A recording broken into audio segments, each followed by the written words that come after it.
Istiqlol yurtimizning haqiqiy va chin yangi tarixini tiklash uchun imkon yaratdi.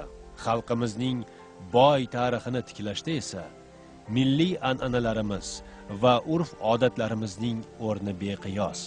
Shu o'rinda ta'kidlash joizki, xalq an'analarini va urflarini asrlar davomida o'zida saqlab kelayotgan maskanlar, tabarruk qadamjoylar, ziyoratgohlardir. Marhamat tumani o'zining qadimiy yodgorliklari, ziyoratgohlari, shifobaxsh buloqlari kabi tarixiy makonlariga boy hudud hisoblanadi. Ushbu muqaddas ziyoratgohlardan biri Marhamat tumanining Qorabog'ish qishlog'ida Qo'ychi xalfa ziyoratgohi bo'lib, ushbu tabarruk maskan tarixning ko'plab silsilalaridan so'zlaydi.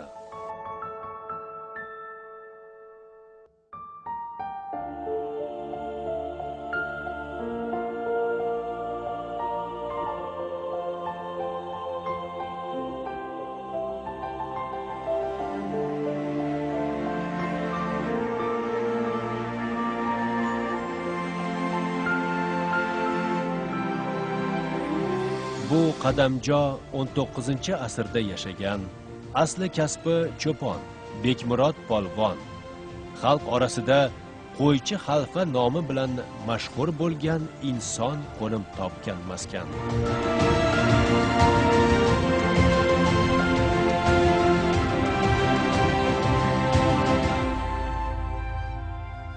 Qo'ychi xalfa ziyoratgohi Andijon viloyati Marhamat tumani Chilon mahallasida joylashgan bo'lib, bu Qo'ychi xalfa haqida xalqimiz orasida juda ko'p rivoyatlar yuradi. Bu haqda Dukchi eshon manoqibi kitobida ham bir necha ma'lumotlar keltirilgan. Jumladan Qo'ychi xalfa ham Dukchi eshon bilan birgalikda Sultonxon To'rani muridlaridan biri bo'lgan va uni xizmatida bo'lganlar. Qo'ychi xalfa bani asl ismlari o'zi Bekmurod bo'lgan, ya'ni u odam bek bo'lganlar oldin. Tarixdan ma'lumki, bek qo'shimchasi ismlarga qo'shib aytilishi uchun podshohlar tomonidan beklikka yukintirilgan bo'lishi kerak.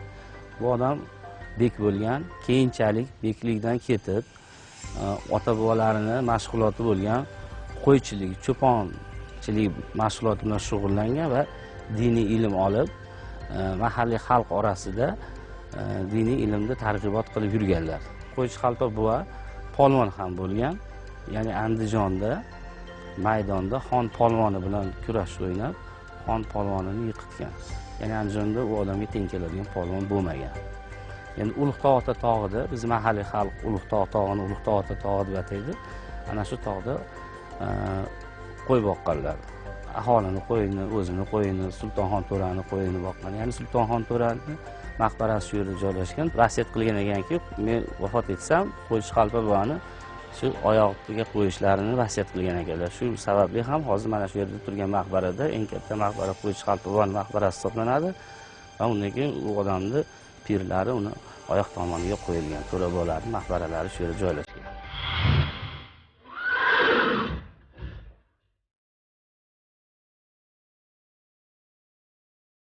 Qo'ychi xalfa haqida xalq orasida turli xildagi rivoyatlar mavjud.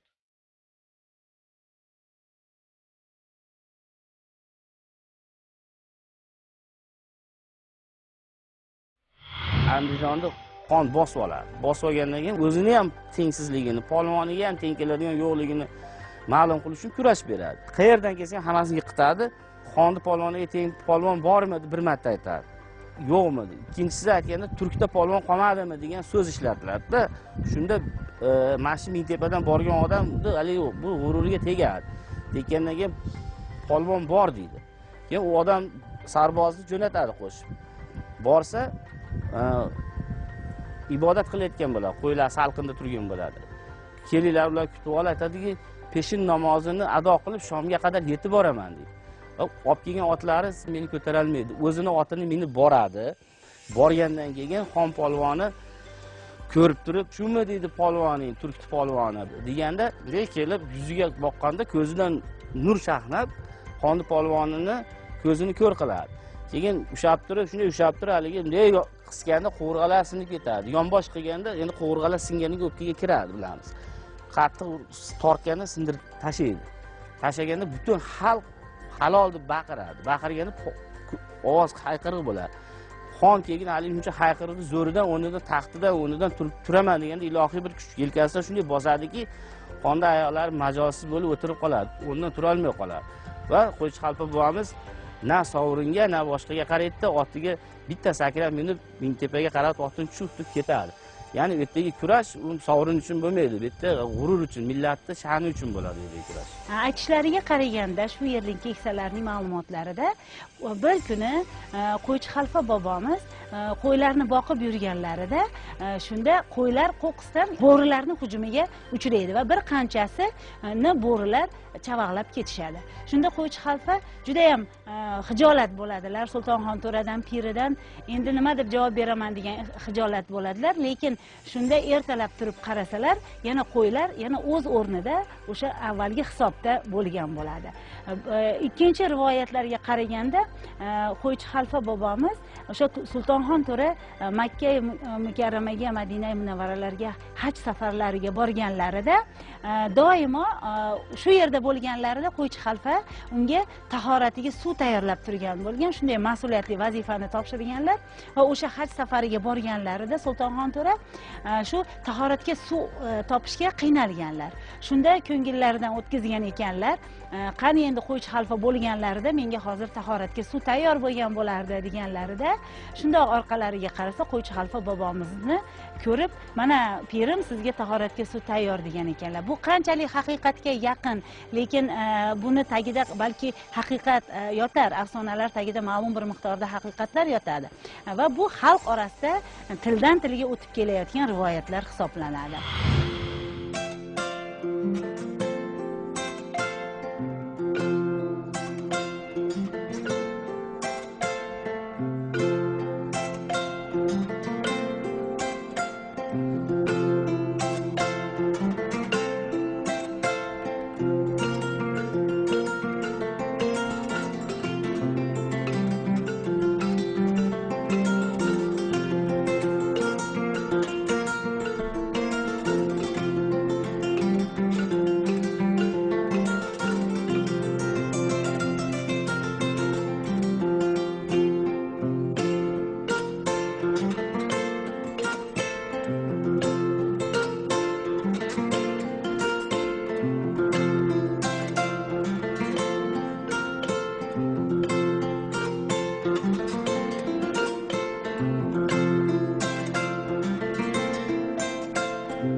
Chilon endi bu turkiy urug'larning nomidan kelib chiqqan. Ya'ni biz bilamizki, hozirgi Sharqiy Turkistonda Chilon tog' tizmalari bor. Chilon tog' tizmalari ana shu yerda turkiy xalqlar ko'plab yashagan.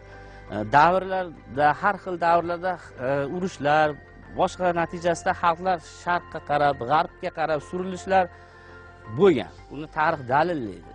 Qoraxoniylar davrida turkiy xalqlar, elatlar shu yerlarga kelgan.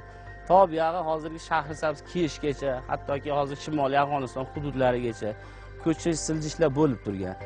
Shu bizni Chilon qishlog'i nomi ham ana shu Qashqardagi Chilon tog' tizmalarida yashagan bir mahalla yashagan xalqlar, elatlar keyinchalik bu yerlar makon tutgan, turli davrlarda yana o'zgarishlar bo'lgan, shundan kelib chiqqan, ya'ni turkiy urug'ning nomi hisoblanadi Chilon nomi. Shuning uchun Chilon nomi bilan ataluvchi joylar bor Andijon viloyatida, Andijon tumanida bor, Farg'ona vodiysidan Farg'ona viloyatida bor, Quva tumanida bor.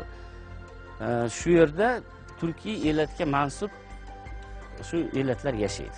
Asosan turk elatiga mansub shaxslar ko'proq chorvachilik bilan shug'ullangan. Biz bilamiz, Bobirnomadan ham ma'lum, bunday Andijonda eli turkdir, turkiy bilmas kishi yo'qdir, Bobirnomada yozilgan va Bobirnomada turkning har kajir, har kanorda qolib berdi deydi. Ba'zisi rahmat iladi, ba'zisi faqir iladi deydi, o'zbekka payvast bo'ldilar deydi. Demak, mahalliy turk elatiga mansub xalq elat bo'lgan va shu o'zlarini kelib chiqishini Barlos turklarman, Temuriy avlodlarimiz biz deb yurishardik xalqlar o'zi, elatlari o'zi. Lekin o'zbek millatining tarkibiga kirgan, hozirda o'zbek ataladi, elati turk, millati o'zbek hisoblanadi.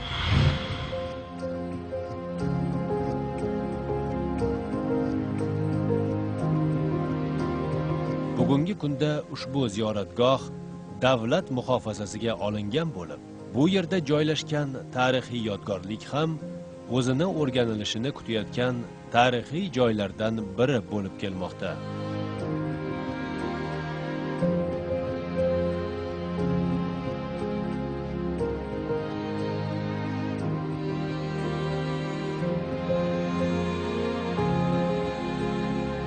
Qo'ychi xalfa bobomizni silatlari va uni karomatlari haqida o'sha Dukcha Eshon manoqibida ham keltirib o'tilgan. Hozirgi kunda Qo'ychi xalfa ziyoratgohi mahalliy tadbirkorlarimiz tomonidan, saxovatpesha insonlarimiz tomonidan obodonlashtirildi. Bu yerga juda ko'plab respublikamizning qo'shni viloyatlaridan, shuningdek qo'shni respublikamiz Qirg'izistonning O'sh, Aravon tumanlaridan ham ziyoratchilar tez-tez tashrif buyurib turadilar.